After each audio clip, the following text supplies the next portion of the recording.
അസ്സലാമലൈക്കും. ഈദ് മുബാറക്. ഇന്ന് രാവിലെ 5:40 പള്ളിയിലോട്ട് നിസ്കരിക്കാൻ വേണ്ടി പോകണേ. അപ്പോൾ നിസ്കാരം കഴിഞ്ഞിട്ട് നമുക്ക് പള്ളിയിലോട്ട് ഒന്ന് പോവുകയാണ്. നിസ്കാരം കഴിഞ്ഞിട്ട് ഇറങ്ങുമ്പം ഒരു അരമണിക്കൂറാവും. അതിലേക്ക് വേണ്ടി പള്ളിയിലോട്ട് പോവുകയാണ്. ഇൻഷാ അല്ലാഹ്. ഇതാണ് നമ്മുടെ ഖത്തറിലെ നമ്മുടെ ജുമാ പള്ളി. അതിൻ്റെ ഓക്കെ നിസ്കരിക്കണം. ജുമാ പള്ളിയിലോട്ട് പോവുകയാണ് നിസ്കരിക്കാൻ. കേട്ടില്ലേ? മണി 5:40 രാവിലെ സുബയ്ക്ക് പെരുന്നാൾ നമസ്കാരത്തിൽ പോവുകയാണ്.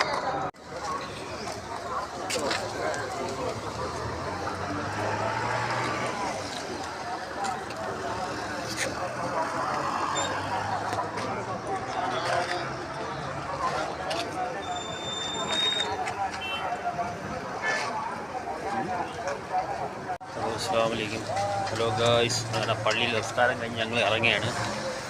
ഇവിടെ പള്ളി നിസ്കാരം എല്ലാം കഴിഞ്ഞ് ഇതൊക്കെയാണ് പള്ളി ഗ്രൗണ്ട്. കണ്ടില്ലേ? വലൈക്കും സ്ലാം. ഈദ് മുബാറക്. അല്ലേ? അസ്സലാമു അലൈക്കും. ഇതാണ് നമ്മുടെ പള്ളി ഗ്രൗണ്ട്. നിസ്കാരം എല്ലാം കഴിഞ്ഞിട്ട് ഇറങ്ങിയാണ്. ഖത്തർ ഖറാഫ സ്റ്റേഡിയത്തിനടുത്തുള്ള ഒരു മസ്ജിദാണ്. നിസ്കാരം കഴിഞ്ഞിട്ട് പോവുകയാണ്. ഓക്കെ, നേരെ നമ്മളിനി വീട്ടിലേക്കാണ്. മണി 6 മണി ആയതേ ഉള്ളൂ. 5:40 ആയിരുന്നു നിസ്കാരം.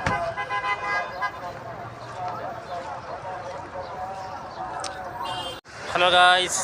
അങ്ങനെ നമ്മളിവിടെ പള്ളിയിൽ നിസ്കാരം എല്ലാം കഴിഞ്ഞ് റോഡ് സൈഡിൽ ഒരു സെൽഫി എടുക്കാമെന്ന് വിചാരിച്ചു. ഈദ് മുബാറക്കല്ലേ? ഇവിടെ എല്ലാവരുമായിട്ട് ഇവിടെ നിൽക്കുകയാണ്. ഇതൊക്കെയാണ്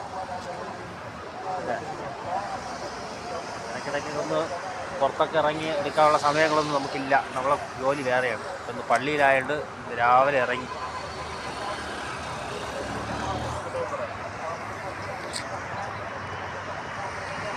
ഓക്കെ, ഈദ് മുബാറക്.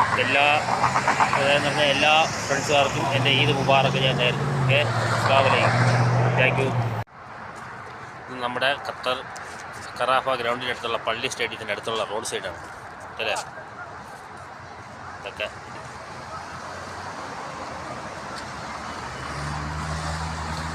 അങ്ങനെ നമ്മൾ വീട്ടിലോട്ട് പോവാണ്. അവിടുത്തെ ഒരു ഗാർഡനിലുള്ള ചെടികളാണ്. കണ്ടില്ലേ? സൂപ്പറായി. ഇവരോട് നടാ.